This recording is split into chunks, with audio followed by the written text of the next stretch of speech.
27절을 한번 보시면 하나님이 자기 형상 곧 하나님의 형상대로 사람을 창조하셨다, 이렇게 말씀을 시작하고 있습니다. 자, 왜 사람에게 하나님의 형상대로 만드셨겠어요? 많은 피조물들이 있어요. 하나님 만드신 정말 동물도 있고 식물도 있고 많은 피조물 중에서 사람만큼은 하나님은 특별한 계획을 갖고 계시는, 특별한 하나님의 사랑, 이 마음을 가지고 계신 거예요. 2장 7절에서 지금 이렇게 말씀하고 계시거든요. 자, 하나님의 형상대로 짓는데 일단 사람을 짓는 소재를 흙으로 지으시고 그 코에 생기를 불어넣어. 생기를, 여기 생기라고 하는 것은 영을 불어넣었다. 하나님의 영, 흙은 영이 아니지 않습니까? 그것을 하나님의 형상대로 만들기 위해서 일단 생기, 영을 불어넣으시는, 그래서 사람을 영적인 존재로 지었다, 그 말입니다. 좀 이해가 필요한데요, 하나님과 소통할 수 있는, 하나님을 경험할 수 있는 영이지, 그 생기를 넣었다고 하니까 그저 완전한 하나님의 영의 실체가 들어왔다, 그 말은 아닙니다. 최소한 하나님과 소통할 수 있는, 하나님과 뭔가 영이 통할 수 있는 이런 정도의 생기를 불어넣으신 거죠.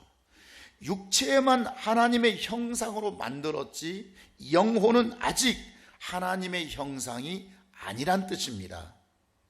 그래서 육체와 영이 다 하나님의 형상대로 지어졌다는 뜻이 아닌 것입니다. 그러니까 하나님의 사랑을 받고 하나님을 경험할 수 있는 정도의 어떤 소통, 교제, 사귐으로써 하나님의 형상이라는 거예요. 육체기만 거예요.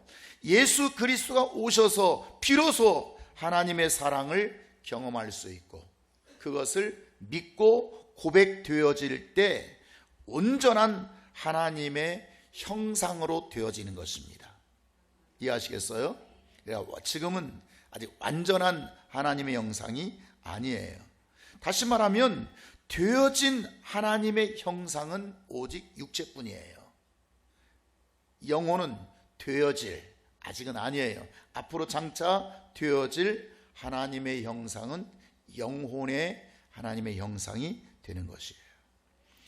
여러분이 좀 아직은 좀 이해가 좀 덜 되시는 것 같은데, 하나님이 우리에게 사랑을 베푸신다 말 때, 사랑이라고 하는 것은 관념론적인 사랑해요 이런 거 아니에요. 따라서 생명, 사랑이 뭐라고요? 생명 주는 거예요. 내가 너를 사랑했다, 이 말은 내가 너에게 뭔가 생명을 주었다는 의미인 것이지, 관념적으로 그냥 우리 이런 거 잘하잖아, 한국 사람들 사랑해 이런 거 아니에요. 뭔가 생명을 주는 거예요. 그러니까 돼지에게 베푸는 사랑이 있겠어요, 없겠어요? 있죠. 돼지에게 베푸는 생명이 있고요, 소에게 베푸는 사랑이 있어요, 생명이 있어요. 하루살이에게 베푸는 사랑과 생명이 있어요. 근데 이런 것들은 전부 다 한정이 되었다, 그 말입니다. 하나님이 주신 이 사랑, 그 생명에 따라 가치가 다르죠. 다시 말하면 흔히 밸류가 다른 거죠. 그 가치에 따라서 가격도 다르죠. 여러분, 소고기 값하고 돼지고기 값하고 같습니까? 뭔가 그들이 갖고 있는 생명에 따라서 그 가격도 다른 거예요. 다시 말하면 이 사랑의 분량에 따라, 생명의 분량에 따라 절대 똑같지 않다고 하는 거, 그가 받은 것이. 그러니까 짐승에 주는 사랑이 다르고요, 버러지 같은 것에게 주는 사랑이 다르고요, 또 인류에게 주는 그 사랑이 다 똑같지가 않아요. 그들과 결코 같지 않다고 하는 거. 하나님은 그들에게 사랑을 주시고 생명을 줄 때 그들의 생명에 다 가치가 같다고요, 다르다고요? 다르다고요. 심지어 예수님께서 12제자가 있었어요. 우리 12제자에게 다 똑같이 사랑한다고 생각하지만 전혀 그렇지 않습니다. 요한복음 보면 예수의 제자 중 하나, 예수 제자가 몇 명이에요? 12명이 있지만 그 하나에게 곧 자기가 사랑하는 자가 있다, 그 말이에요. 똑같이 사랑을 베풀지를 않아요. 하나님의 사랑이라 아무나 다 똑같이 사랑하는 것이 아니라 각자 다 차별이 있고 분량이 있고, 이해하시겠습니까? 애벌레에게 주는 사랑, 짐승에게 주는 사랑, 그리고 사람에게 주는 사랑이 같을 수가 없어요. 다 달라요. 중요한 것은 하나님께서 사랑을 주실 때, 생명의 분량을 주실 때 각각 달리 하신다고 했죠. 그런데 그 달리 하실 때 대단히 중요하게 여기는 게 있어요. 이 생명에게는 더 주고 이 생명에게는 조금 주고, 이해하시겠습니까? 그런데 더 주고 덜 주시는 그거에 대해서 대단히 중요하게 여기는 것이 뭐냐? 따라합시다. 형상. 뭐에 따라서 더 주시고 덜 주신다고요? 형상에 따라서. 그러니까 돼지는 돼지의 형상만큼 생명을 줘요. 소는 소의 형상만큼 생명을 줘요. 버러지 형상을 갖고 있는 버러지는 버러지 형상만큼 생명을 주지, 그 버러지 같은 사람에게, 그 버러지 같은 형상에게 하나님은 대단한 생명을 부으시지를 않아요. 만물이 다 똑같이 흙으로 지으면서도 사람의 육체는 무슨 형상을 가지고 지어졌어요? 하나님의 형상. 하나님의 형상으로 지어졌다 하는 것 때문에 그 극진한, 그 무엇보다도, 그 어떤 형상들보다도 대단한 지극한 크신 생명을 사람에게 육체에 부어주신다, 그 말이에요. 무엇 때문이라고요 지금? 무엇 때문에? 형상 때문에. 형상이 그렇게 중요합니다. 그래서 사람보다 귀한 존재는 없는 거예요. 사람이 메뚜기를 잡아먹을 수가 있어요. 사람이 소를 잡아먹을 수 있어요.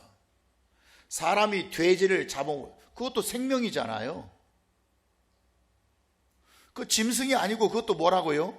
생명이지만 소를 잡아먹었다고 해서 그것을 죄로 여기지 않습니다. 그런데 사람을 죽이거나 사람을 잡아먹으면 하나님은 대단히 진노하시죠. 이건 있을 수 없는 일이 돼요. 왜 그렇죠? 사람의 육체 속에는 무엇이 있기 때문이에요? 하나님의 형상이 있기 때문이에요. 인간은 안 돼. 그러면 소도 안 되죠. 닭도 안 되죠. 그러나 같은 생명이 아니라 그 닭은 닭의 형상을 가지고 있고 소는 소의 형상을 가지고 있어요. 그러면 사람은 무슨 형상을 가지고 있어야 돼요? 사람의 형상을 가지고 있어야죠. 그렇잖아요? 그런데 사람은 사람의 형상대로 짓지 않고 누구 형상대로 지었다고요? 하나님의 형상대로.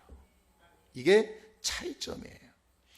모든 만물을 하나님은 다 사랑하시지만 지극히 자기의 형상을 가지고 있는 사람을 더 사랑하신다, 그 말이에요. 아무리 보잘것없고 형편없는 사람이라고 할지라도 그래서 함부로 대하면 되겠어요, 안 되겠어요? 왜 안 돼요?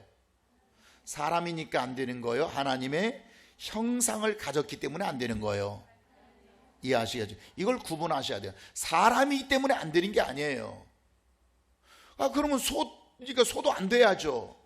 사람은 그 속에, 그 육체 속에 누구 형상이 들었기 때문에 안 되는 거예요. 하나님의 형상이 있기 때문에 안 되는 거예요. 중요한 것은, 아주 중요한 것은 그 속에 있는 영까지, 육체는 지금 하나님의 형상대로 지어졌지만 그 영까지 하나님의 형상대로 지어놓은 것은 아니라는 거예요. 이해하시겠습니까? 하나님의 그 영의 형상은 예수 그리스도의 피와 그 살, 예수 그리스도의 찢겨진 그 보혈, 그 피를 영접하는 자에게, 그 피를 받는 자에게 하나님의 참 사랑과 참 형상을 맛보게 하신다고 하는 것입니다. 예를 들어서 어린아이가 자라고 성장할 때 우리는 다 어린아이부터 챙깁니다. 어린아이부터 밥 주고 어린아이에게 먼저 투자하고 어린아이에게 우선권을 줍니다. 그래도 아무도 나무라지 않아요. 그 집안에 할아버지가 계신다고 할지라도 할아버지도 그걸 인정하지, 이놈아 나부터 해야지, 이렇게 말씀하지 않아요. 왜? 어리기 때문에 그렇습니다. 그런데 장성하여 어른이 되면 이제 어떻게 해야죠? 남을 챙겨야 되고 어른을 챙겨야 되고 이웃을 챙겨야 되고, 어른이 되어 장성한 분량이 되면 자신보다도 남을 챙기게 되는, 어른을 챙기게 되는 이런 모습으로 바뀌어져야지, 여전히 성장하고 어른이 되었음에도 불구하고 자기부터 하면 그 사람은 형편없는 인격자가 되는 거죠. 하나님께 생명을 얻는 유일한 방법은 말씀을 통해서 주시는데요, 그 말씀은 두 가지거든요. 구약의 율법이 있고 신약의 진리가 있습니다. 그러면 구약과 율법과 진리의 차이가 뭐겠어요? 율법은 육이 순종해서 육이 잘 사는 육체의 예법으로 주신 것이 율법입니다. 율법은 누가 잘 사는 거요? 육체가 잘 사는 거, 육체가. 그런데 진리는 육체를 이제 뛰어넘어 하나님의 사랑을 이루는 법이 됩니다. 하나님의 사랑을 이루고 하나님께 드리는 법이고, 그 영혼이 하나님께 생명을 얻는 법을 진리라고 그래요. 율법은 육체가 복을 받아요? 영이 복을 받아요? 육체가. 진리는 육체가 복을 받아요? 영이 복을 받아요? 영이 복을 받는 법을 진리라, 우리가 신약이라 이렇게 말하게 되는 거예요. 그러니까 아직도 구약에 머물러 있는 자들은 자기 육체밖에 모르는 거예요. 자기 육신밖에 몰라요. 그저 무엇을 먹을까, 무엇을 입을까, 그래서 신앙생활하고 그래서 봉사하고 무엇을 받을까, 이렇게 하면 하나님께서 복 주신다며 그러면서 육체만 생각하는 사람이에요. 하나님이 원하시는 장성한 분량에 그는 이르지 못하는 사람이 되는 것입니다. 성경에 보면 아담이란 사람이 나오거든요. 자, 아담, 인류의 조상, 하나님의 형상 지음받은 아담이에요. 자, 아담이 에덴 동산에 있을 때 아담을 도와라고 돕는 배필 하와를 주셨죠. 돕는 배필 주셨어요. 자, 왜 아담에게 돕는 배필 하와를 주셨을까요? 왜? 하나님의 일을 하라고 주신 거죠. 아담은 하나님의 일을 하는 사람이에요. 하나님께 부여받은 일을 잘 해야 되는 것이 아담이에요. 그래서 네가 그 하나님의 일을 잘할 수 있도록 하와가 뭐라고요? 돕는 배필이에요. 돕는 배필, 돕는 도구예요. 그런데 당장 그 하와는 자기에게, 아담에게 즐거움을 주고 살다 보니까 만족을 주고 나에게 행복을 주고 육체 가운데 이런 재밌는 것도 있네, 여러분, 만족을 주니까 어느 날 아담의 마음속에서 온통 하와에게 마음을 빼앗기 시작하는 거예요. 괜찮네, 정말 이 예쁜 여자하고 사니까 좋네. 그래서 그 마음을 뺏기는 순간 하나님은 너는 하나님의 일할 자로 너는 옳지 않다, 너는 합당하지 않다. 그래서 에덴 동산에서 쫓겨내버리는 거예요. 이것이 아담의 불순종 사건입니다. 불순종하는 자가 하나님을 지금 사랑해요, 사랑하지 않아요? 사랑해, 사랑하지 않아요? 지금 누구 말에 순종하는 거죠? 하와의 말에 순종하는 거죠. 하와를 사랑했다는 뜻이에요. 하나님보다 하나님의 일을 하는 도구를 더 사랑한 것, 하나님보다도 하나님의 일을 하라고 하는 그 하와를 더 사랑한 것을 하나님은 그의 원죄로 여겨. 원죄로. 그래서 결국 3장에서 그가 에덴 동산을 쫓겨나고 불칼을 두어서 장벽을 두어가지고 그는 다시 에덴 동산에 돌아오지 못하도록, 그리고 그에게 끝없는 고통이 시작되게 되는 거죠. 마약이라고 하는 것은 통증과 고통을 마비시키는 일을 해요. 그래서 우리가 정말 나이가 들어서 병들어서 죽게 되었을 때 그에게 투여하는 게 뭐예요? 마약을 투여해가지고 그 고통을 잠깐 멈추도록, 느끼지 못하도록. 여러분, 중요한 것은 지금 마약을 통해서 지금 순간 아픔이 사라졌죠? 아픔이 사라졌다는 것과 치료받았다는 것은 다른 얘기입니다. 지금 치료받았어요, 안 받았어요? 고통을 잠깐 마약이라고 하는 걸 이용해서 멈춘 것이지 지금 치료받았거나 해결받은 것이 아닙니다. 아담은 하나님께로부터 생명을 받고 있다가, 지금 계속 생명을 받고 있다가 하와를 통해서 하나님과 또 다른 어떤 사랑을 맛보고 있는 거예요. 지금 하와를 통해서 사랑을 맛보는 것이 지금 하나님의 사랑입니까? 아니면 잠깐 다른 사랑입니까? 지금 하나님의 사랑이 아니에요. 다른 사랑을 지금 경험하고 있는 거예요. 하나님께만 받던 사랑, 하나님께로부터 경험하던 이 사랑을 지금 비슷하게 누구에게 지금 받고 있는 거죠? 하와에게 받고 있는 거죠. 아담은 그렇게 생각해서 하나님 말고도 만족할 수 있는 사랑이 있구나 착각할 겁니다. 왜? 하나님이 주신 것도 지금 사랑이고요, 하와에게 느낄 수 있는 것도 지금 뭐예요? 사랑이에요. 사랑이라고 하는 껍질 포장지는 비슷한 것 같은데 내용의 질은 지금 같아야 달라요. 전혀 다른데 아담이 느낄 때는 하나님께도 이 생명의 사랑을 받았고 하와에게도 이런 생명의 육체의 사랑이 있네. 여러분, 사람은요 영혼에 민감하게 해서 육체에 민감하게 했어요.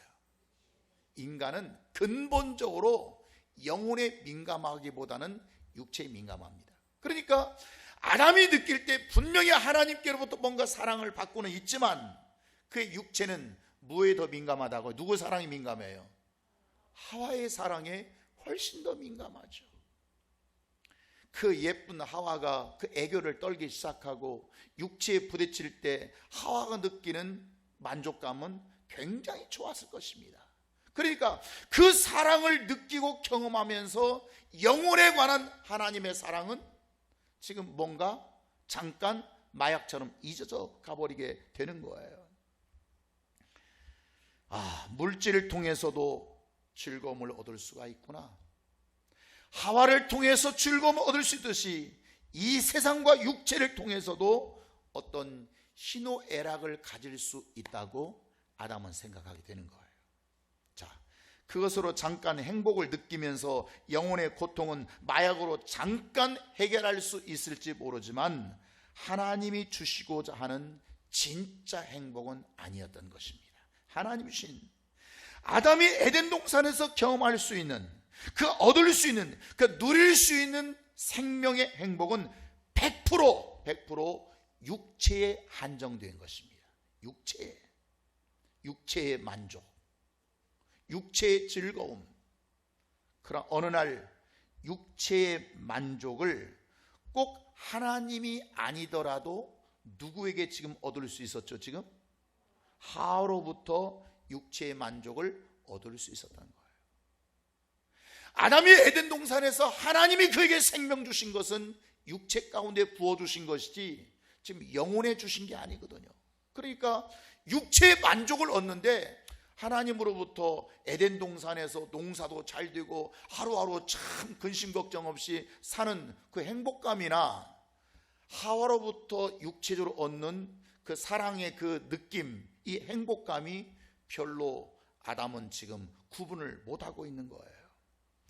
꼭 하나님이 나를 행복하지 않아도 세상이 있으면 행복할 수 있다고 생각하고 물질이 있으면 행복하다고 생각하고 함께 놀 수 있는 언니가 있고 동생이 있으면 좋고 여행 갈 수 있는 맘 맞는 친구가 있으면 좋고 내가 좋아하는 어떤 취향, 내가 좋아하는 어떤 것들이 있으면 사람은 육체적으로 만족하고 행복할 수 있다고 생각하게 되는 거예요. 하나님 없이도 살 수 있는 것처럼 세상으로 나가버리게 되는 거죠.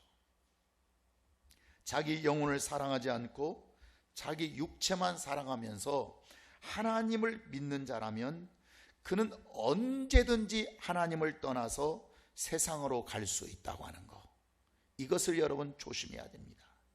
육체를 사랑하는 자는, 하와를 사랑하는 자는 그 영혼이 지금 불완전한 자라고 하는 것을 여러분 생각해야 됩니다. 자, 예수님 오시기 전에 세례 요한이 있었습니다.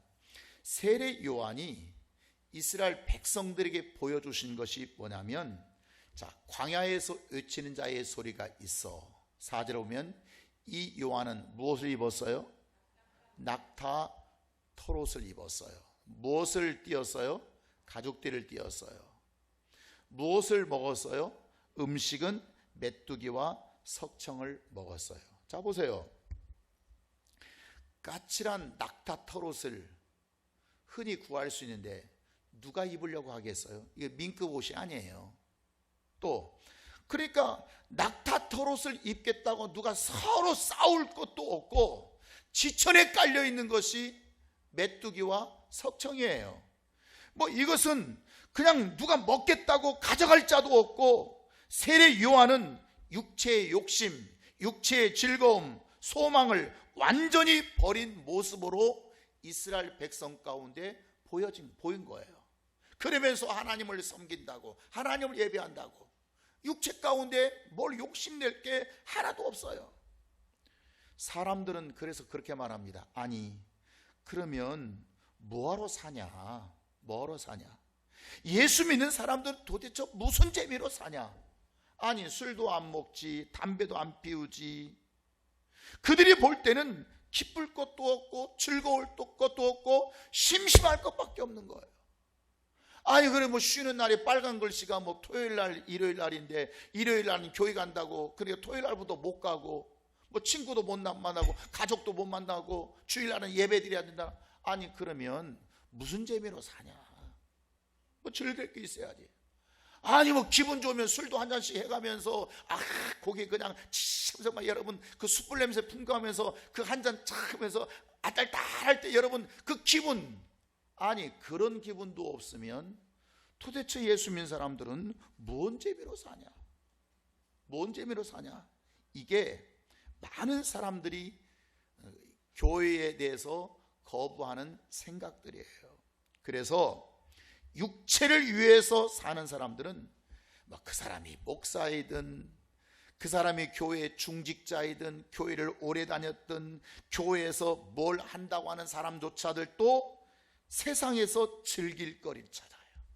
재밌거리를 찾아요. 뭐 재밌는 거 없나? 돈이 그래서 필요하게 된 거죠. 교회를 다녀도 예배를 드려도 하나님을 믿는다고 하면서도 여전히 한쪽에서는 세상에 뭐 즐길 거리 없나? 재밌는 거 없나? 그 친구 만나면 야, 너 재밌는 거 없냐? 전화해가지고 야, 너 뭐 요즘 뭐 하고 사냐? 뭐 재밌는 거 없냐? 늘 세상에서 그 재밌는 거리, 그 재밌는 거리가 뭐예요? 항상 영혼에 관한 거, 육체에 관한 거예요. 육체, 뭘 먹을까? 뭘 마실까? 어떻게 재밌게 살까? 어떻게 세상을 엔조이하고 살까? 그것이 지금 세상 사람들의 이야기거든요. 그런데 마태복음 3장에 보면요, 신기한 게 있어요. 신기한 게. 무엇이 신기하냐면 육체만 알고 있었던, 그저 육체만 알고 살던 사람들이 지금 요한이 까칠한 낙타 털옷을 입어요. 메뚜기와 석청을 먹어요. 아무도 욕심내지 않아요. 아무도 그걸 부러워하는 사람이 없어요. 그걸 입겠다고 싸우는 자도 없어요. 아니, 그런 재미로 어떻게 살아? 그런 재미로 살면 뭐 광야에서 사람이 있는 것도 아니고 도시가 있는 것도 아니고 그렇게 재미없게 살면 뭐하러 어떻게 살아? 그런 사람들이 요한을 보고 자신을 부끄럽게 생각합니다. 그리고 요한 앞에 몰려들기 시작합니다. 그들은 자신의 그런 죄를 회개하고 뉘우치기 시작합니다. 왜 그랬을까요? 왜? 믿는다면서도 육체에 대해서 집착하고 물질을 구하고 여러분, 많은 사람들이 그냥 세상에서 더 많이 그런데 여러분, 굶어 죽는 것 같아서 물질을 구하는 게 아닙니다. 가난해서 물질을 구하는 게 아닙니다. 사람들은 50평 아파트에 살아도 옆에 100평짜리 아파트가 들어오면 자신을 지금 어떻게 여겨요? 가난하다고 여깁니다. 항상 그 100평짜리를 보면서 나는 가난해. 여러분, 가난과 빈곤에는요, 우리가 상대적 빈곤이 있고 절대적 빈곤이 있죠. 여러분이 잘 아실 겁니다. 오늘날 육체의 가난은 지금 상대적 빈곤이에요, 절대적 빈곤이에요? 대한민국이 그렇게 여러분 돈을 갖고 부자가 되기를 원하고 물질을 찾고 있는 것이, 여러분 정말 먹을 것이 없어서 정말 배가 고파서 오늘 이 아침도 밥을 굶고 와서 뭔가 지금 물질을 구하고 있는 것입니까? 아니면 남과 비교해서 상대적 빈곤이죠? 어떤 빈곤이죠? 상대적 빈곤이죠. 다른 사람과 비교해서 가난하고, 다른 사람과 비교해서 못 살고, 다른 사람과 비교해보니까 못 살고, 다른 사람을 비교하니까 못 배우고 그저 못 가졌고 불행하다고 여기는 거예요. 그저 개인적으로 보면 괜찮아 보이는데, 그 얼굴 잘나 보이는데, 다른 사람과 비교해보니까, 강남에서 1,000만 원 주고 성형한 사람과 비교해보니까 내 눈은 조금 더 작은 것 같고, 더 찢어진 것 같고, 더 코는 좀 더 납작한 것 같고, 그 혼자만 보면 괜찮아요. 그런데 비교해서 상대적으로 보니까 자기는 열등감에 빠진 것 같고, 상대적으로 비교해서 보니까 가난한 것 같고, 상대적으로 비교해 보니까 차가 형편없는 거 타는 것 같고, 그렇다고 말이에요. 요한을 보면서, 그들이 세례 요한을 보면서, 아하, 저렇게도 행복할 수가 있구나. 낙타터덕과 메뚜기와 석청만 있어도 행복할 수 있다고 하는 것을 깨닫는 자들이 사도 요한에게 나오더라 그 말이에요. 그들이 회개하고 오더라 그 말이에요. 중요합니다. 창조할 때 사람의 육체에만 하나님의 형상을 주신 것은 하나님과 교통하고 사귐을 통해서 장차 장성하고 성장하여서 우리 영혼이 하나님의 형상을 만들어가라는 겁니다. 이해하시겠습니까? 만들어가는, 최소한 육체를 통해서 하나님과 사귈 수 있는, 하나님과 교통할 수 있는, 하나님과 관계를 가질 수 있는, 이것을 통해서 장차 내 영혼이 이제 하나님의 형상을 만들어가라고 하나님께서 육체를 하나님의 형상대로 만드신 거죠. 자기 육체만 만족하려고 하면 아무리 다 채우려고 해도 사람은 허전할 수밖에 없습니다. 자, 보세요. 25평 살아도 허전해요. 근데 처음에 전세에 살다가 25평짜리 아파트 올 때 행복했거든요. 아이고, 이게 내 집이냐고, 이제 내 집이냐고, 이제 걱정할 게 없다고. 그런데 살다 보니까 25평 살아도 허전해요. 35평으로 옮겨도 허전해요. 50평 살아도 허전해요. 그러니까 아무리 살고 살아도 그냥 허전할 뿐이고, 또 다른 육체의 즐길 거리를 찾아서 또 찾아 헤매요. 이걸 또 만족하면 또 다른 걸 또 찾아요.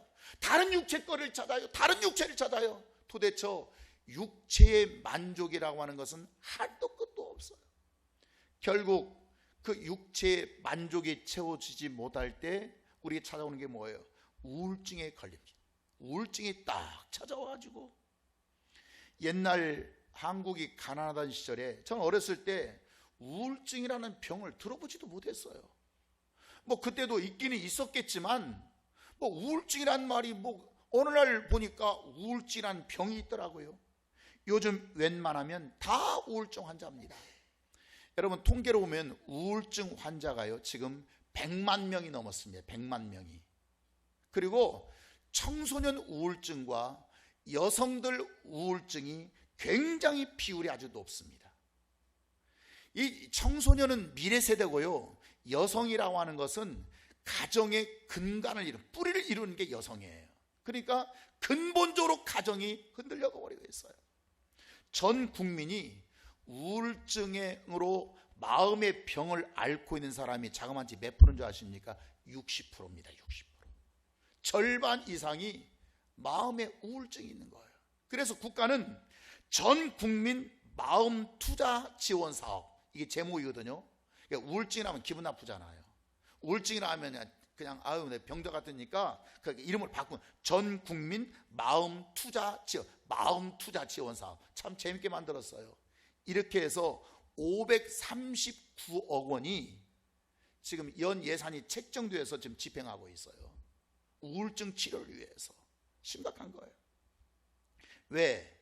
육체에 필요한 것은 다 가지고 있어도 왜 이렇게 허전한가? 그것은 영혼이 있기 때문이에요. 육체를 아무리 끝없이 여러분 만족시켜도 그것은 끝이 없어요. 영혼에 만족되기 전에는 육체로 만족할 수 없다고 하는 것. 처음에 하나님의 영혼과 육체 가운데 육체에만 하나님의 형상대로 지으신 것은 앞으로 보내실 그 아들 예수 그리스도를 통해서 우리 영혼에 하나님의 형상을 가지라는 것입니다. 하나님의 형상을. 여러분, 바람 피우는 여성들이 있어요. 남자 하나 만나요. 그 마음에 안 들어서 만났어요. 그거 좋아야 되잖아요. 근데 얼마 있어 보십시오. 또 바꿉니다. 만족이 없어요. 육체의 끝은 만족이 없어요. 그래서 하나님께서 그 육체를 통해서 너희들의 만족이 없다. 그 육체를 통해서 하나님의 형상을 주신 것은 하나님께 영을 받아라. 앞으로 보내실 예수 그리스도 그 십자가 그 아들의 삶을 통해서 이제 너희가 하나님의 형상으로 완전해져라 라고 하는 하나님의 시그널이라 그 말이에요. 이것이 기독교입니다.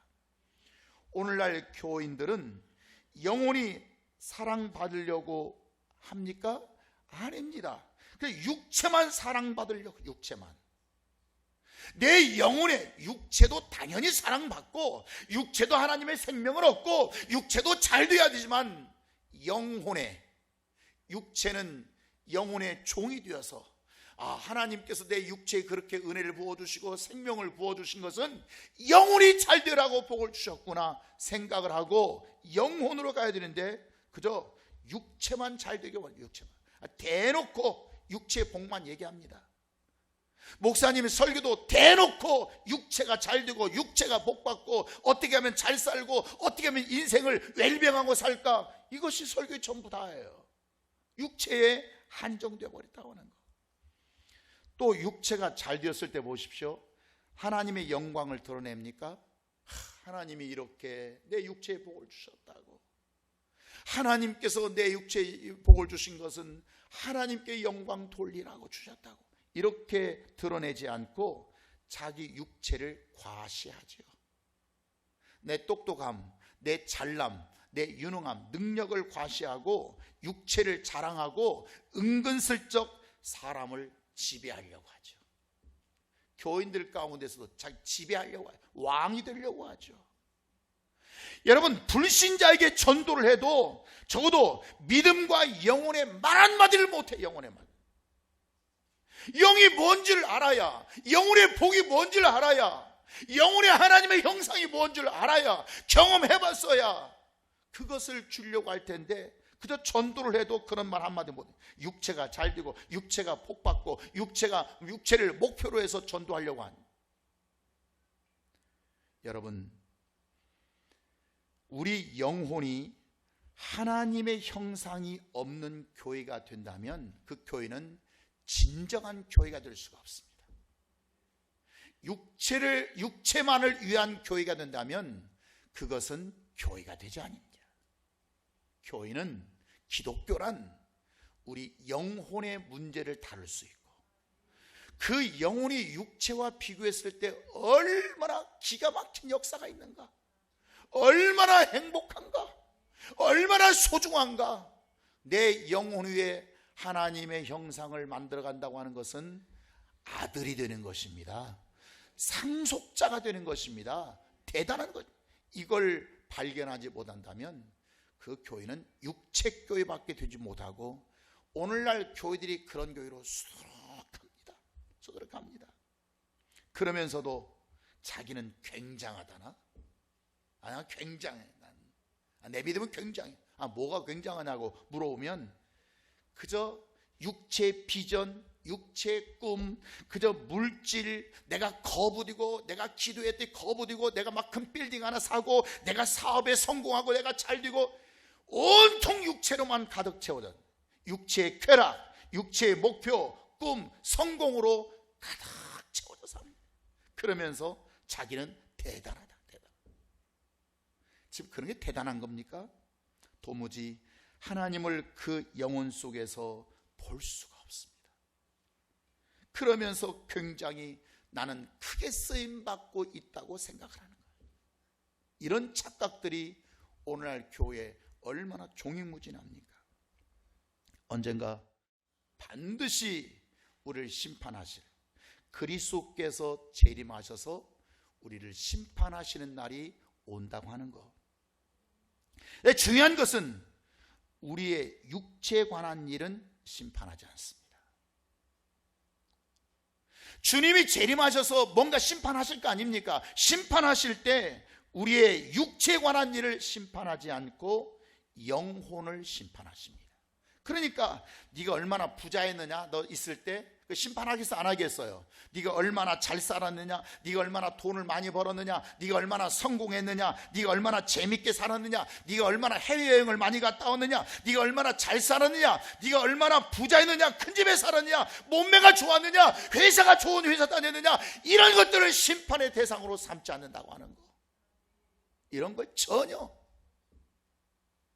몸매가 이쁘면 뭐하고, 못 이쁘면 뭐하고, 성형을 하면 뭐하고, 안 하면 뭐하고, 큰 회사 다니면 뭐하고, 안 다니면 뭐하고, 큰 집에 살면 뭐하고, 작은 집에 살면 뭐하고. 이런 것이 주님이 오셨을 때 심판의 대상이라고요? 대상이 아니라, 만약에 그런 육체가 심판의 대상이라면 우리도 목숨 걸고 그렇게 살아야죠. 그런데 이런 것들이 심판의 대상이 아니라 그의 영혼이, 내 영혼이 하나님의 형상을 얼마나 닮았는가. 아들은 아버지의 형상을 닮는 것입니다.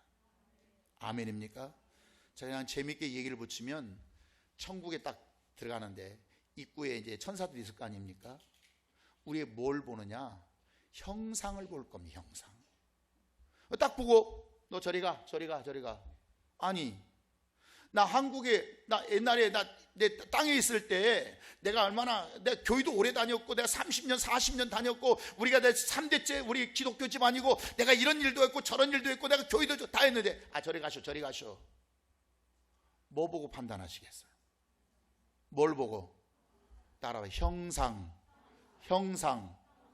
그런데 딱 천국 입구에 갔는데 나한테 신문도 안 해. 난 물어보지도 않아. 너 어떻게 어서 오쇼.